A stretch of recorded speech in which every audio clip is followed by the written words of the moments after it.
Agora estamos lá. Então vamos. E aí, o que acontece? Vocês estão me vendo? Eu perguntei, vocês estão me vendo? É a mesma coisa. A minha imagem está chegando até a retina de vocês. Lá tem fotorreceptores, que são as células que são excitadas, e aí ela começa a fazer uma propagação desse impulso nervoso pelo nervo óptico. Então, como é que a minha imagem vai chegar lá na região occipital de vocês? Através da propagação de impulsos nervosos. Como é que essa propagação de impulsos nervosos acontece? Primeiro, sensação, tem que excitar. Excitou, ela vai ter que fazer uma transmissão e chegar até o seu local de destino, que no caso a visão é na região occipital. A audição, vocês estão me ouvindo, é na região temporal. Então, é isso que a nossa disciplina tem como objetivo.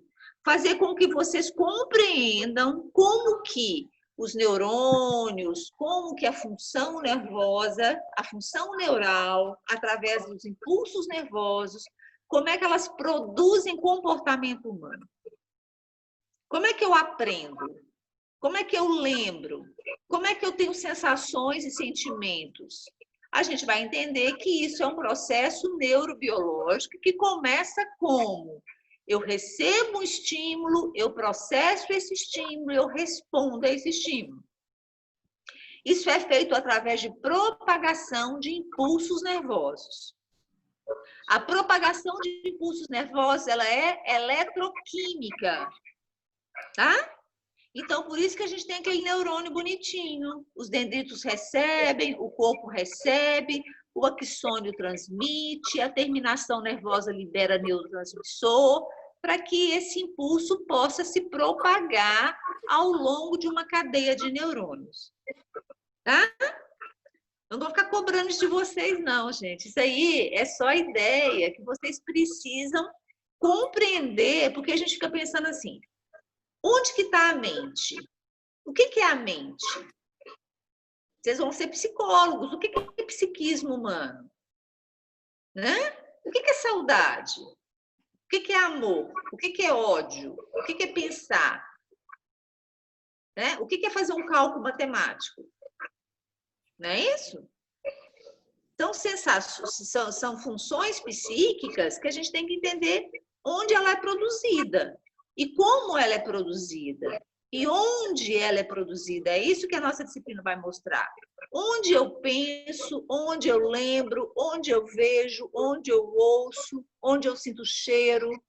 Então, tem a função nervosa, a função neural, ela é muito específica. Então, é por isso que é importante a gente entender para que serve o neurônio, para que serve o impulso nervoso, como é que ele se propaga. Tá? Tá tranquilo? Tá? Então, o que acontece com a propagação do impulso nervoso? Ele se propaga através de sinapses. Então, o que é sinapse? É uma fenda. Na verdade, a sinapse é um espaço. É um espaço entre um neurônio e o outro. Tá? Então, por exemplo, vocês tiveram férias. Deixa eu ver aqui o Breno e o Hipólito, né? Vamos pegar os dois. O Breno manda uma mensagem para o Hipólito e fala: olha, você viu o babado? O que aconteceu nas férias, né? A Raquel, sei lá quem, eu não conheço esse pessoal ainda, mas assim, você viu o que aconteceu? O que Raquel fez na balada? O que aconteceu? Aí o Breno chega todo entusiasmado para contar para o Hipólito. Aí o Hipólito, não conheço, mas quem sabe é um sujeito sério, aí ele vira e fala assim: eu não quero saber de fofoca. A história do Hipólito falar isso, é a cara. Nossa, mas é muito a cara do Hipólito. Aí a história do Breno vai morrer ali. Ele não vai conseguir propagar a fofoca dele. Mas aí o que acontece? A pergunta, o Breno... Gisele, a pergunta é: que férias? Uma semana. Uma semana. Deu tempo de acontecer muita coisa. Mas aí o Breno vai e chega para a Raquel e fala: Raquel, você viu o babado que aconteceu nas férias? Aí, e aí, como é que foi? Me conta. É exatamente assim que o neurônio funciona com outro neurônio. Para que a propagação do impulso nervoso aconteça, o segundo neurônio tem que querer receber a informação. Ele tem que abrir os canais. Ele tem canais, é uma membrana, é uma célula. Para que ele receba a informação, ele tem que abrir os seus canais.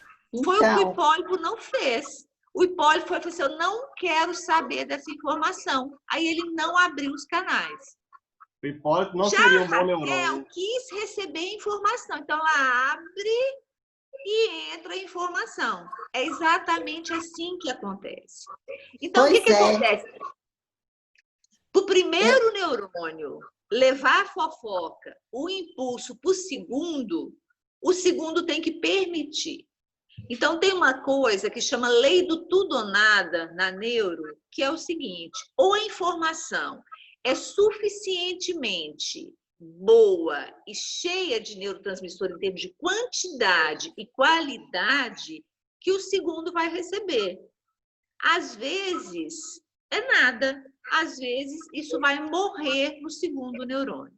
Então, o que acontece? A propagação do impulso nervoso, assim que o impulso entra, que o estímulo entra, esse impulso vai ter uma propagação por inúmeros neurônios, até que a gente consiga entender o que eu estou falando, até que você consiga entender o que você está lendo, até que você consiga decorar uma música, por exemplo, tá? Então, isso vai depender de como que isso se propaga. Por que isso é importante, gente? Porque quando a gente vai estudar memória, por exemplo, a Karina já falou isso com vocês. Alguns vão lembrar, outros não vão lembrar. O que faz que alguns lembrem e outros não? Porque alguns estudaram mais e reverberaram essa informação, repetiram mais essa informação, e ela se consolidou no sistema nervoso.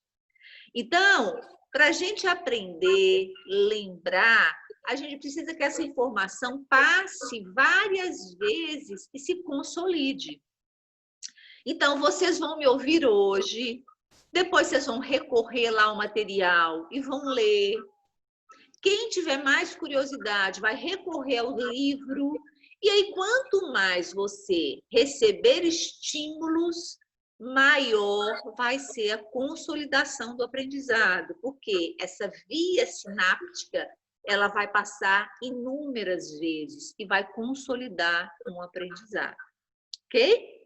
Então, tudo que a gente tem dentro do sistema nervoso acontece dessa forma, pela propagação de impulsos nervosos, através de sinapses, através de neurotransmissores. Tranquilo? Então, o que é a sinapse? Olha lá, quando o impulso propaga-se ao longo do axônio, no pré-sináptico, ele vai ter uma alteração do potencial da membrana. Então, vai abrir aberturas ainda do cálcio, que vão liberar o neurotransmissor na fenda sináptica. Quando chega na fenda sináptica, o que acontece? O neurotransmissor cai. E aí o segundo vai ter que querer ou não aquela substância. Tá? Vou dar um exemplo para vocês. Eu trabalho na saúde mental. O que acontece com o deprimido? Como é que é o nível de vontade do deprimido? O humor do deprimido? A volição do deprimido? Tudo baixo. Baixa. Ele não quer nem sair da cama, né? E aí eles descobriram que a depressão endógena, quer dizer, orgânica, ela tem a ver com a recepção do segundo neurônio. Ele não quer receber. Ele tem um limite, né, um limiar rebaixado daqueles que receberiam a informação. Então, por que os antidepressivos funcionam tão bem? Porque ele vai lá e permite a captação da serotonina. né? Então, a serotonina, ela é aceita. Inclusive, ela é recaptada, além de captada, né? Vocês vão estudar isso em psicofarmacologia. Então, o que acontece? É uma questão de neurotransmissores, do segundo neurônio querer receber essa serotonina para melhorar o nível de humor, de ânimo dessa pessoa. Então, vocês vão estudar doenças psíquicas e muitas doenças psíquicas têm a ver com a questão da recepção ou não de neurotransmissores. É por isso que essa medicação psiquiátrica, a psicofarmacologia, atua diretamente a nível de neurotransmissores. Tá? Então, tá aí a sinapse, é uma das coisas mais bonitas que eu acho do sistema nervoso central, eu acho lindo. Como é que uma fenda, ela libera uma substância química e como é que esse segundo neurônio abre os seus canais para receber uma determinada quantidade de neurotransmissores e, a partir daí, ser excitado. E, a partir dessa excitabilidade, ele conduzir. Oi. Pode falar. Só para descontrair, tá? Me lembrou o filme Avatar. Você já assistiu? Assisti. Você lembra a rede da grande árvore com os maticai? Era uma grande sinapse aquilo ali, então, né? Isso. Eu lembrei do filme. E é bonito demais, porque é lindo. Então, assim, eu tenho alguns vídeos, eu tenho muito vídeo da Neuro, eu vou mandar para vocês. Esses vídeos exatamente mostrando como é que a condução sináptica, como é que ela provoca uma excitabilidade tão grande elétrica no cérebro, né, que ela é capaz de acender uma luz mesmo, acender uma lâmpada. Existe uma questão elétrica muito grande no cérebro, né? Então, é por isso aquela história, quem é mais antigo, que tinha lá aquele... Como é que era aquele que tinha uma lâmpadazinha em cima, né? Um desenho animado que tinha uma lâmpada do professor Pardal, né? E é exatamente isso, porque quando a gente está pensando, raciocinando, concentrado numa determinada temática, um determinado problema, é como se realmente uma luz acendesse de tantas sinapses que são feitas simultaneamente, produzindo aí impulsos nervosos muito importantes e elétricos, ok? Tá claro, então? Então, vamos lá. Nós estamos estudando o sistema nervoso. Ele é feito de tecido. Que tecido é esse? Neurônio e neuróglia. O neurônio é o bambam. O suprassumo, o que ele faz? Só 3 coisas. Ele recebe, processa e responde. Mas eu poderia ficar aqui com vocês até o final desse Zoom falando o que ele está recebendo nesse momento. Tá? Vocês estão me ouvindo, vocês estão me vendo, vocês estão sentados, ou em pé, ou deitados, vocês estão recebendo informações proprioceptivas, o estômago de vocês está digerindo o que vocês comeram, o intestino de vocês está metabolizando peristaltismo, a urina está sendo processada pelo rim, enchendo a bexiga. Então, a gente tem tanta coisa acontecendo nesse exato momento, interno e externo, que são as sensações que ela está recebendo. Então, o sistema nervoso está recebendo milhares de informações por segundo. Ele tem que processar isso tudo e ainda tem que responder a isso tudo. Então, apesar de ser só 3 funções do sistema nervoso, são funções assim extremamente exageradas de coisas que ele tem que fazer. Então, ele não dá conta mesmo, ele precisa de alguém que o alimente, que o estruture, que o proteja, que é a neuróglia. Tá? Então, o que acontece? Se a função dele é receber, processar e responder impulsos, ele tem que conduzir impulsos. Então, é por isso que a sinapse é tão importante que vocês consigam compreendê-la. Tá? E aí, a gente tem a neuróglia, que é aquilo que eu falei com vocês. Então, eu não vou entrar em detalhes disso, mas o que é a neuróglia? É alguém que vai alimentar o neurônio, como o astrócito, por exemplo. Tem alguém da família de vocês que tem diabetes?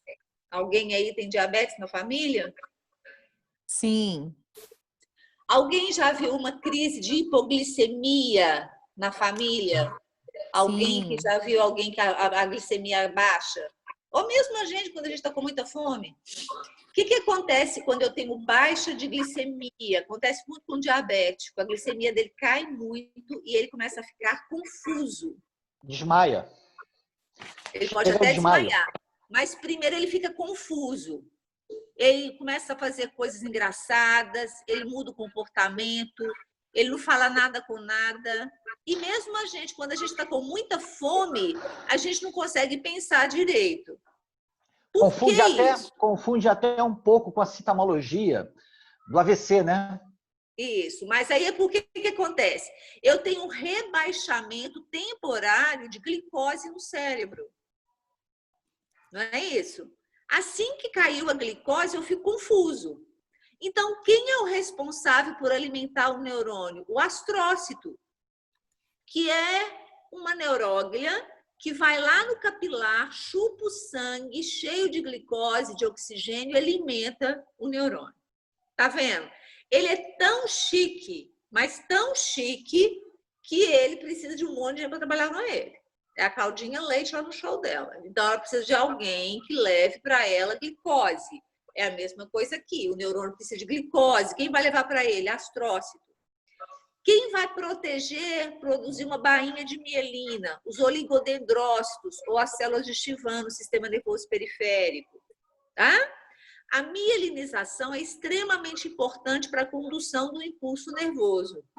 Quanto mais mielina eu tenho, mais rápido é o meu impulso nervoso. Tá? É por isso que essas doenças desmielinizantes, como esclerose múltipla, miastenia grave, esclerose lateral amiotrófica, são tão graves, porque elas vão matando a mielina e a pessoa começa a perder a condução nervosa. Tá? Microgliócitos, que são aqueles que protegem, que comem, são os faxineiros. E são os exércitos do cérebro. Ele que vai tirar os micro-organismos, ele que vai dar uma limpada e comer lá os neurônios mortos. E as ependimárias, que são células que produzem o líquor. Lembram do líquor? Lembram? Quem produz o líquor? São produzidos nos ventrículos. Nós temos 4 ventrículos. 1, 2 é o lateral direito e o lateral esquerdo, e o 3 e o 4.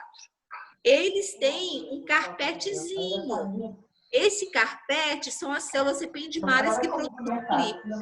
Tá? Eu falei rápido, tem gente até falando ufa aí, porque eu não vou cobrar de vocês, isso não é importante.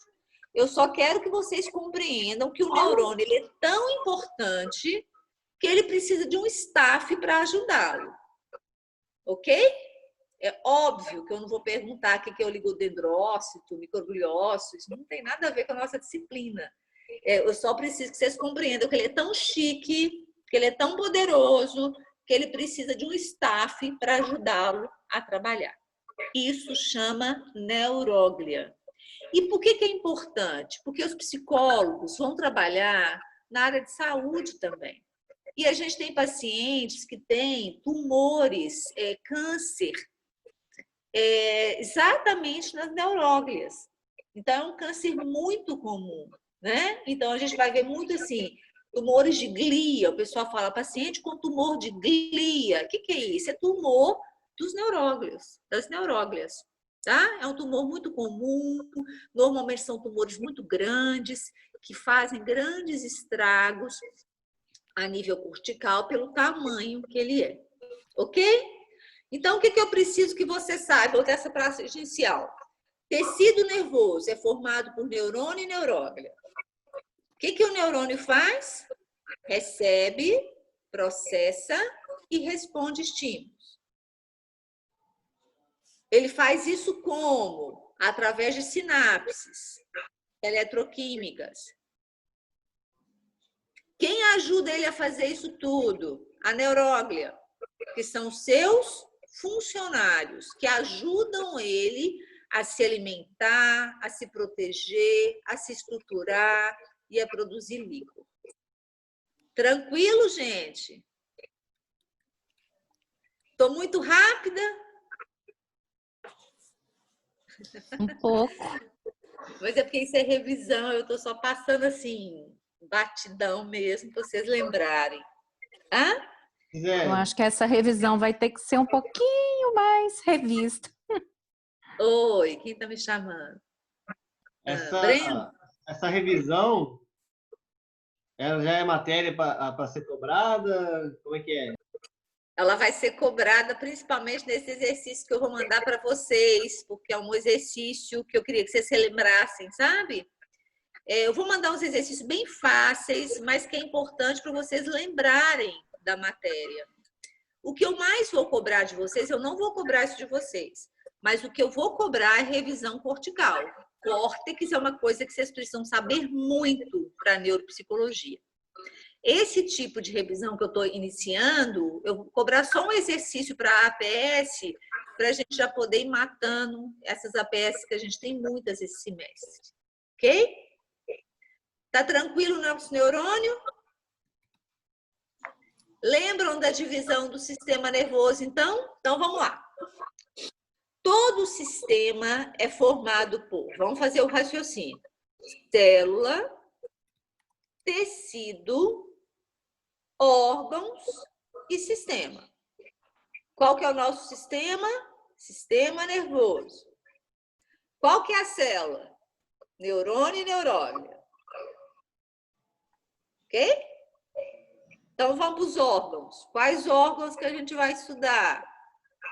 Então, a gente tem, se a gente for pensar em sistema nervoso central, que vocês estudaram, aí a gente tem medula, tronco encefálico, cerebelo, diencéfalo e telencéfalo, por exemplo.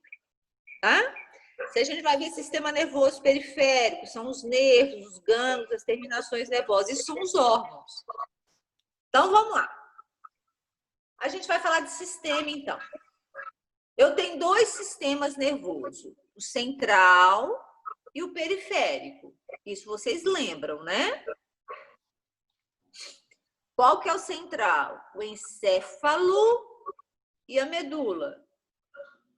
O que é encéfalo? Cérebro, cerebelo e tronco encefálico. O que é cérebro? Telencéfalo e diencéfalo. O cerebelo é o cerebelo. E o que é tronco encefálico? Mesencéfalo, ponte e bulbo. Vocês lembram disso? Lembram? Né? Isso é fácil porque é a parte bem clássica da neuroanatomia. Então, por que a gente fala assim? Ah, o meu pai teve um acidente vascular cerebral. E hoje os médicos viram e falam assim, tá errado. A gente não fala mais acidente vascular cerebral. A gente fala acidente vascular encefálico. Por quê? Porque eu posso ter um acidente vascular no cérebro, no cerebelo ou no tronco encefálico, né? Então, o sistema nervoso central seria esse, e sistema nervoso periférico, nervos e terminações nervosas. Toda vez que eu clico, transar. Nervos ou terminações nervosas ou gânglios. Isso seria o meu sistema nervoso periférico.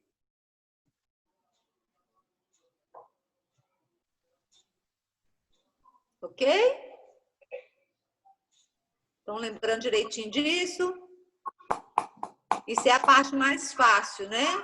Eu acho que vocês lembram disso mais facilmente.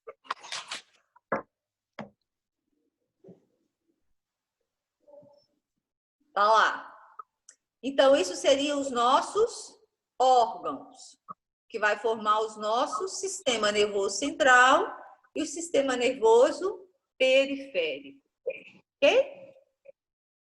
Qual que é o nosso sistema nervoso periférico? A gente tem os nervos, os gânglios e as terminações nervosas. Gisele, porventura você consegue compartilhar a tela conosco para que a gente possa ir seguindo, visualizando? Ela não está saindo, não? Mas para mim ela estava saindo. Pai, para mim tá aqui, Hipólito. Eu acho que é só o Para seu, mim hein? também tá. Ela tá. Tá saindo. Tá aí, não conseguiu não, Hipólito? Ainda não, vou tentar aqui. Tá. E aí, o que acontece, Puxa gente? pro lado, Hipólito. Já tá pro lado aí. Eu não sei se vocês se lembram, mas a gente tem 2 tipos de nervos. Os cranianos e os espinhais. Não é? Qual de vocês aí me fala o que é um nervo? O que é um nervo? Lembram? Sem ler aí? Então, vamos lá. Pega um cabelo. Meu cabelo tá aqui, ó. Né? Cada fio do meu cabelo... Vou pegar lá de cá. Cada fio do meu cabelo é um axônio que está saindo de um corpo de um neurônio. O conjunto de um monte de axônios, o conjunto vai formar um nervo.